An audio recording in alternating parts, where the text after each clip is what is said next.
आखिरकार ये तय हो गया कि पश्चिम उत्तर प्रदेश में यदि किसी की हवा चली तो वो गठबंधन की हवा चली और जयंत चौधरी पश्चिम के फिर चौधरी बनकर उभरे हैं। और जो एक कहावत कही जा रही थी कि जयंत चौधरी के पास 8 विधायक हैं और एक और जीत गया तो जयंत चौधरी के पास नवरत्न हो जाएंगे, यानी 9 विधायक हो जाएंगे, ये कर दिखाया है। राष्ट्रीय लोकदल के 4 विधायक हैं, पूरी बड़ी जिम्मेदारी निभाई, गांव गांव गए, गली गली गए और बीजेपी से जो बड़ी चुनौती मिल रही थी उस चुनौती को इन विधायकों ने स्वीकार किया। और स्वीकार करने के बाद जो बीजेपी चक्रव्यूह रच रही थी उस चक्रव्यूह के पीछे ये लोग अपनी घेराबंदी रच रहे थे। एक एक करके हम बातचीत कर लेते हैं। सबसे पहले राजपाल बालियान जी है, विधायक, इनसे बात कर लेता हूँ। विधायक जी, बहुत बहुत बधाई हो, कर दिखाया आपने तो कमाल। इसमें हम लोगों की, हमारे नेता की और स्वर्गीय चौधरी चरण सिंह जी की नीतियों से, जो हमारे जयंत चौधरी जी उनकी नीतियों को अपनाया, उनकी नीतियों को फैलाया, बाबा भीमराव अंबेडकर जी के सपनों को साकार किया, चंद्रशेखर आज़ाद को गठबंधन में लिया, तो ये सब हम लोगों की, आप लोगों का भी बहुत बहुत धन्यवाद। आप लोगों ने भी हम लोगों को बहुत मदद की और हमारे सारे विधायक और सारे पूरे कार्यकर्ता, पदाधिकारी, एक एक व्यक्ति ने बहुत मेहनत के साथ क्षेत्र में मेहनत की और उस मेहनत का मैं नतीजा ये समझूंगा कि 8 विधायकों के साथ साथ आप कह ही रहे हैं कि 9 रत्न हमारे जयंत चौधरी जी के होंगे, जिसमें विधानसभा में अब तक 8 लड़ाई लड़ते थे और एक विधायक और हमें मिलेगा, जो हमें ऐसा लगेगा कि एक ही नहीं, वो 10 विधायकों के बराबर किसानों की बात रखेगा, मजदूरों की बात रखेगा, अल्पसंख्यकों की बात रखेगा और बहुत बहुत धन्यवाद। अच्छा, एक चीज़ देखिए, बीजेपी ने जिस तरीके से घेराबंदी करी पूरी तरीके से कि भाई यहाँ हैट्रिक लगा देंगे, उनके हैट्रिक रोक दी, तो ऐसी क्या रणनीति थी कि भाई यहाँ आपके मदन भैया चुनाव जीत गए? ये भाजपा की पुरानी नीति है। जिस तरीके से आम चुनाव थे, आम चुनाव में भी उन्होंने यही घेराबंदी की और उसी तरीके से उसी योजना के तहत काम किया। उसी योजना के तहत अब की बार काम करना चाह रहे थे, लेकिन हमारे लोगों ने, हमारे नेताओं ने बड़े हिम्मत और साहस के साथ काम किया और हम किसी भी कीमत पे एक कदम उल्टा नहीं रख सकते और हर लड़ाई लड़ने के लिए तैयार हैं और उस लड़ाई में हम सफल हुए और आज मदन भैया चुनाव जीत रहे हैं और चुनाव जीतने के बाद बड़ी खुशी हम लोगों में, हमारे कार्यकर्ताओं में, हमारे पदाधिकारियों में है। बहुत खुशी है। अनिल कुमार जी हैं, राष्ट्रीय लोकदल के विधायक हैं। अनिल जी, नवरत्न हो गए हैं और पश्चिम में किसकी हवा चल रही है? तो हवा तो शायद जयंत चौधरी की चल रही है। ये सही कहा आपने, ये चौधरी साहब की मेहनत है, अखिलेश जी की स्ट्रेटजी है। दूसरा, ये जो जीत है ये पश्चिम उत्तर प्रदेश के भाईचारे की जीत है। जिस भाईचारे को भारतीय जनता पार्टी ने तार करने का काम किया था, उस भाईचारे को हमारे जयंत चौधरी जी ने बनाने का काम किया है। क्योंकि उन्होंने क्या काम किया था, पिछले 2014 से उन लोगों ने किसान को, मजदूर को, आवाम को, नौजवानों को, सब लोग दूर कर दिया था।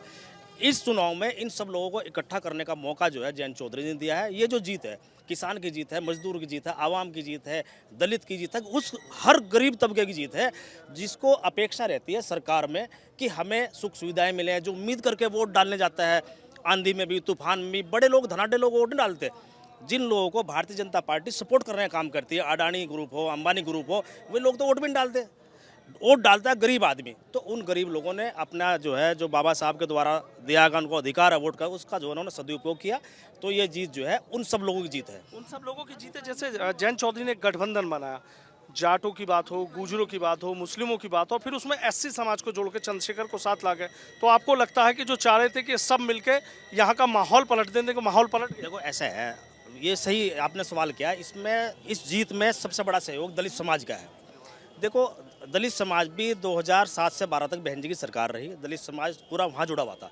उसके बाद 12 और से 17 में उन्होंने कोशिश की, 22 में भी दलितों ने कोशिश की कि भाई सरकार बहन जी की बन जाए, लेकिन बहन जी की सरकार नहीं बनी। उसमें कुछ कारण है, कहीं ना कहीं पार्टी किस स्तर पर चली गई उस पर मैं जाना नहीं चाहता।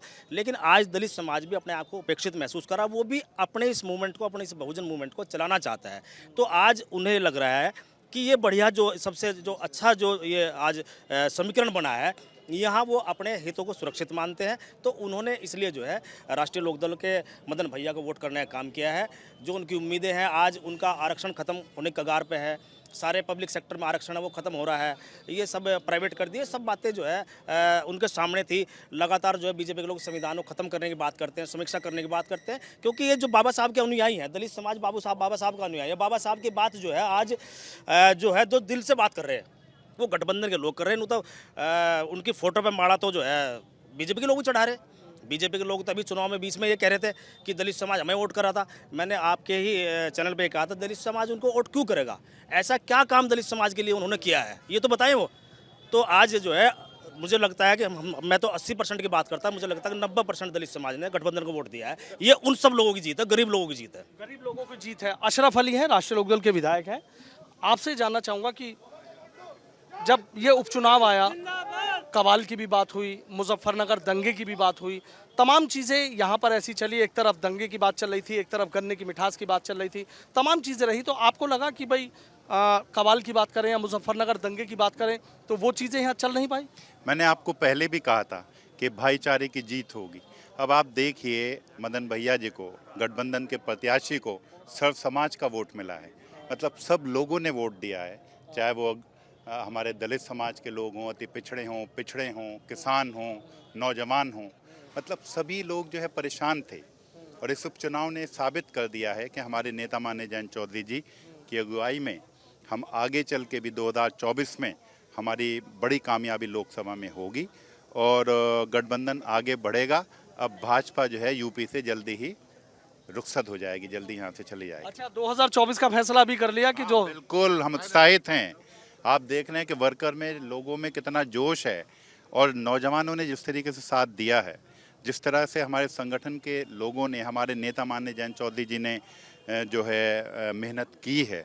आप देखें कि इस चुनाव में 70 गांव में उन्होंने विज़िट किया, वहाँ पे जाके मीटिंगें करी और सभी विधायक लगे रहे। संगठन के लोगों ने जो जिम्मेदारी दी उसको सबने बखूबी निभाया है, चाहे हमारे ज़िला परिषद के मेंबर हों, ज़िला पंचायत के, चाहे हमारे विधायक हों, पार्टी के पदाधिकारी हों। और मैं आपसे कहता हूं कि भाईचारे की जीत हुई है मुजफ्फरनगर में और ये बड़ी कामयाबी हम लोग अपनी समझते हैं और इस भाईचारे को अब हमें आगे बढ़ाना है और इसी से हमें आगे चलकर लोकसभा भी जीतनी है और फिर आगे 2027 में जब विधानसभा के चुनाव होंगे तो गठबंधन की सरकार यहाँ बनेगी। इसमें कोई गुंजाइश नहीं है, कोई सोचने वाली बात नहीं। अच्छा, कोई गुंजाइश नहीं, गठबंधन की सरकार का आप दावा कर रहे हैं। प्रसन्न चौधरी हैं। प्रसन्न जी, एक पश्चिम के लिए कहावत कही जाती है, मैंने जब आपसे बात की थी तो आपने कहा था कि लठ गाड़ देंगे, यहाँ के लिए कहा जाता तो लठ तो गाड़ दिया। मैंने कहा था आपको मगर हम लठ गाड़ देंगे और लठ गाड़ दिया, 9वां विधायक जिता लिया अपना यहाँ से। और ये सबसे ज़्यादा इसका श्रेय आदरणीय चौधरी जयंत सिंह को जाता है, दूसरा उस जनता को जाता है जो इस भाजपा सरकार को सबक सिखाना चाहती है। ये हमारे आदरणीय मुख्यमंत्री जी चुनाव के दौरान खतौली में आते हैं और वो फिर विकास की बात नहीं करते, शिक्षा की बात नहीं करते, मेडिकल व्यवस्था की बात नहीं करते। इस क्षेत्र को वो फिर भी कवाल का बवाल में धकेलना चाहते थे। ये पॉसिबल नहीं था, यहाँ की जनता अब समझ चुकी है। और अब देखना, ये जो गठबंधन आदरणीय चौधरी जयंत सिंह ने और अखिलेश यादव जी ने आदरणीय चंद्रशेखर जी को साथ जोड़कर गठबंधन बनाया है, ये इस प्रदेश की राजनीति की दिशा और दशा तय करेगा आगे आने वाले समय में।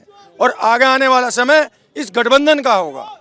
और जो किसान आज परेशान हैं और जो मजदूर परेशान हैं, अनुसूचित समाज के लोग परेशान हैं और हमारे युवाओं को उनका हक नहीं मिला, आज युवा दर दर की ठोकरें खा रहे हैं। आगे जो ये गठबंधन मजबूत होगा और इन सबको इंसाफ मिलेगा। अच्छा, जैसे कह रहे थे मदन भैया बाहुबली हैं, मदन भैया बाहरी हैं, तो चल नहीं पाया?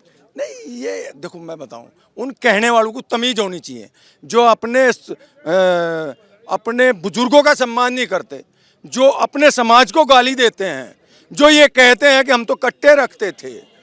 अरे कितनी गलत बात बोली है एक मंत्री होकर। हम हैं आर्य समाजी, हम आर्य समाज को मानते थे, यहाँ वैदिक प्रथा चलती थी। कट्टे कद से रखने शुरू करे, एक आध कोई केस दुर्भाग्यवश किसी के साथ कुछ हो गया होगा, नहीं तो हम तो हमेशा से सर्व समाज को जोड़ने वाले लोग हैं और कानून को मानने वाले लोग हैं। ना हम कट्टे रखते, ना रखते थे, ना हमारी आने वाली पीढ़ी रखती। हम हमेशा वैदिक समाज और आर्य समाज बात छुप गई हो गए। नहीं, ये बात छुप गई। बोलने का तरीका नहीं होना चाहिए। अपने अपने आप को गाली दे रहे हैं, अपने समाज को गाली दे रहे हैं, अपने युवाओं को और अपने बुजुर्गों को गाली दे रहे हैं, ये अच्छा नहीं लगता। बात इन्होंने कहा एक बात कड़वी है, बात छुप गई है। मेरा आपसे भी वही सवाल है, मदन भैया बाहुबली हैं, मदन भैया बाहरी हैं, मुकदमों की बहुत लंबी फहरिस्त है, तो काम नहीं। आपने उनके घोषणा पत्र में देखा होगा, उन पे कोई मुकदमे अब नहीं हैं, सिर्फ 2 मुकदमे उन पे आचार संहिता के उल्लंघन के हैं। और मैं समझता हूँ कि अब वो लोग पेश करते हैं, वो अपने कोई उनके पास जो इस तरह के गलत छवि के लोग हैं उनका भाजपा कहीं जिक्र नहीं करती, उन्हें खूब टिकट भी देती है, भेजती भी है।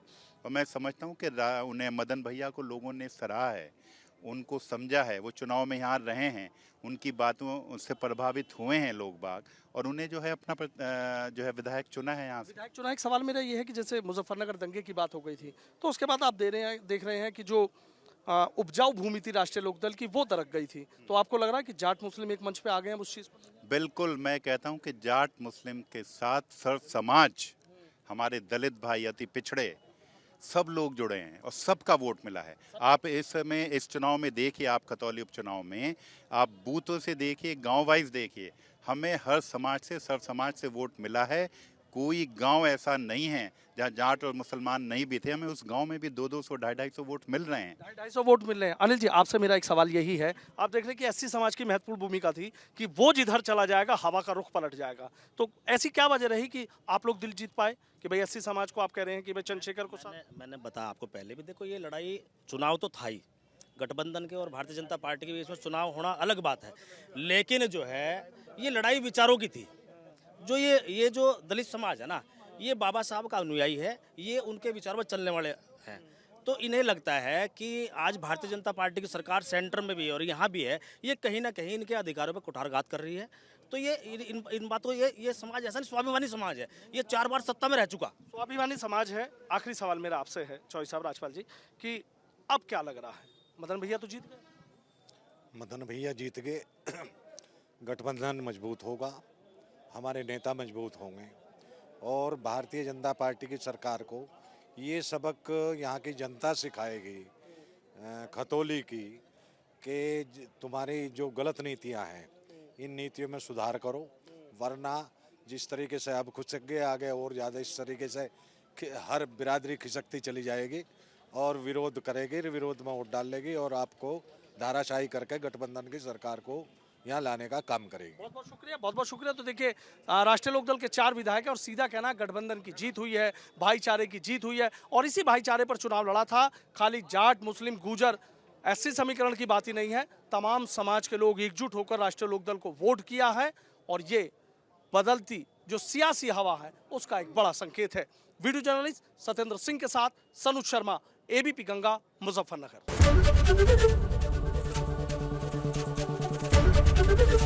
एबीपी गंगा, खबर आपकी, जुबान आपकी।